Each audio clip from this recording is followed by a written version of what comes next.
Such a great part of history.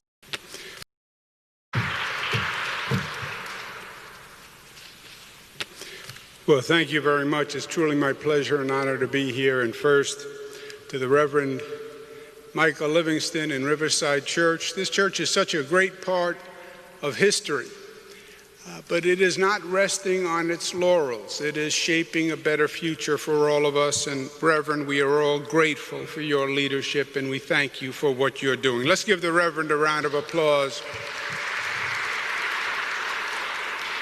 I'm joined by my colleagues in government here today. We have Speaker Carl Heastie and members of the Senate and the Assembly delegation. It's great to be with you, Mr. Speaker, and my friends. We have Congressman Adriano Espaillat, my partner in Washington. Thank you for joining us. We have the godfather of the federal government here with us today. We all learned at his knees, the great Congressman Charles Rangel. Thank you very much for being with us, Congressman. We also have the President and the CEO of the National Urban League. Once a mayor, always a mayor, Mark Morial. Pleasure to be with you. We have our great Hazel Dukes, my second mother, the president of the NAACP. Let's give her a round of applause. We're also joined with Hawk Newsom and Shavona Newsom, who are the co-founders of the Black Lives Movement Matters. Pleasure to be with all of you. And to all the members of my administration and my special guest in attendance, thank you. Thank you all very much. 2020 will go down in the books as a truly bad year. We all know that. I can't wait for it to be over and celebrate a socially distanced New Year's Eve party. We saw great division. We saw anger. We saw violence. We endured great economic pain and fear. And we lost too many lives. There were some silver linings. Families came together. The quarantine brought my 3 daughters home. They are 25 and 25, twins, and 23, 3 girls. And they had flown the nest to make their own way because they needed liberation and individuality and freedom, and because Dad just didn't get it. So they flew the nest. But then COVID happened and they all flew back to the safety of the nest. And apparently Dad had gotten a little bit smarter while they were gone. We spent quality time together, and one of the issues we talked about was the reality that we will make mistakes in life. We try not to, but we do. The key is to be strong and secure enough to admit your mistakes and admit your shortcomings. Don't get defensive. Denying the mistake only assures repeating the mistake. We have made mistakes during COVID. I wrote a book on the lessons to be learned from the COVID crisis. I think of COVID as low tide for America. Do you know how when you stand on the beach and you look out at the water and the tide is high and all you see is the surface of the water and the waves and everything looks nice and beautiful? But you stand at the same point at low tide, when the water goes out and the sea bottom is revealed and you see rocks and you see debris and you see the ugliness that the water was covering.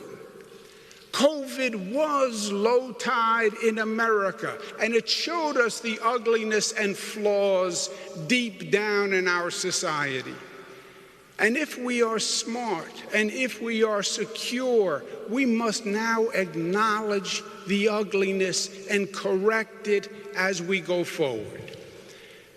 COVID low tide showed the lack of trust in the federal government. We have a vaccine on the way, truly great news.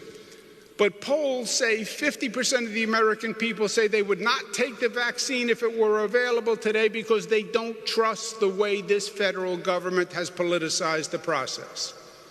So New York and other states, 7 in total, will simultaneously review the vaccine approval with independent medical experts so people know it's safe. Undocumented people distrust the federal government and believe they may use the vaccine process to identify them for deportation. New York must make sure that doesn't happen. We must restore trust in government because a vaccine will only work if people trust the government enough to take it, and that has to be our mission here in the state of New York.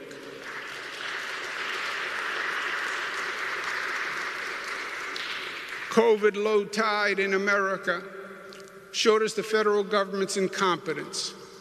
We needed to test people for COVID. Remember, COVID tests. But we didn't have enough nasal swabs. Nurses and doctors battled brilliantly in emergency rooms, but we didn't have enough masks and gowns. Now we have to vaccinate 330 million Americans. This is a massive operation, and by far the most challenging to date. For scale, just think about this.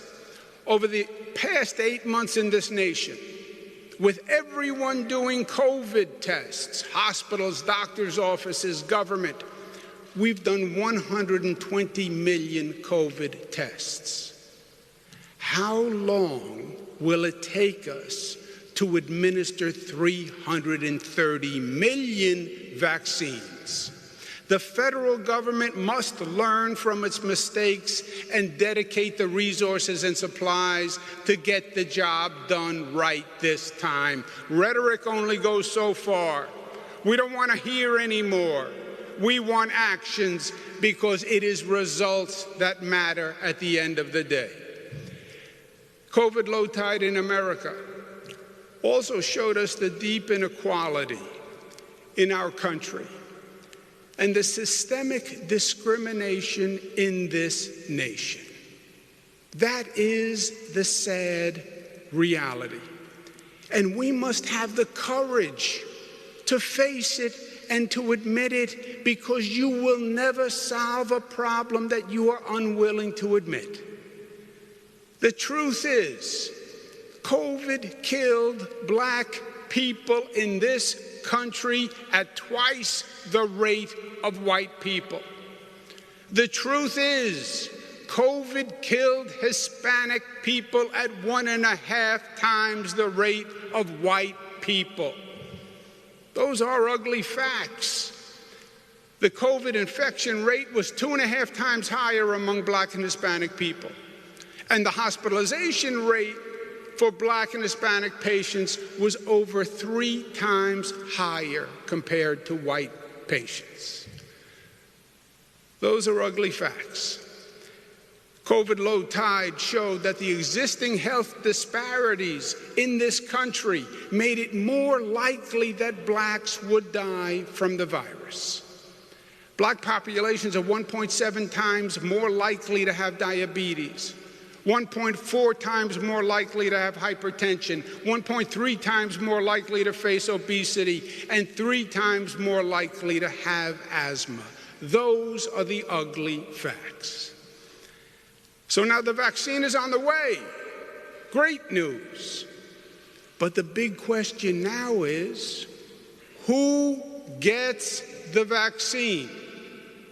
How is it going to be distributed, and will it be equitable, and will it be fair? The Trump administration is designing the distribution plan. And their plan basically has private healthcare companies administer the vaccine, hospitals, big drugstores, doctors' offices, etc. It sounds fine, right? But hold on. We know that our black, brown, and poorer communities have fewer healthcare institutions. Their communities are too often healthcare deserts. That's why we have more underlying conditions, and that's why the COVID death toll is so high for black and brown communities. We're not going to make the same mistake again, period.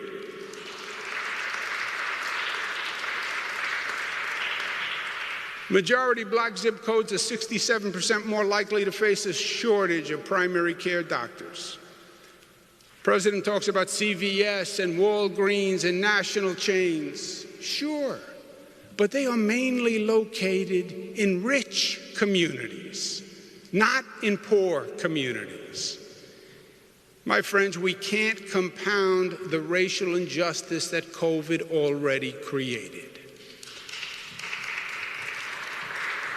And let me be clear, the black and brown communities that were first on the list of who died cannot be last on the list of who receives the vaccine, period.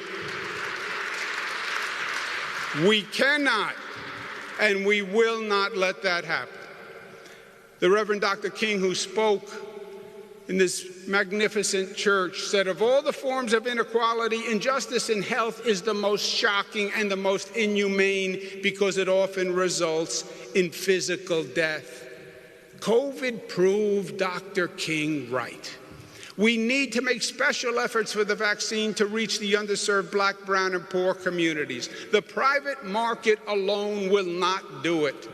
We need to enlist community groups to distribute the vaccine in their community. We need faith-based groups that the community trusts to distribute the vaccine. We need medical teams and outreach teams going into public housing projects and low-income communities.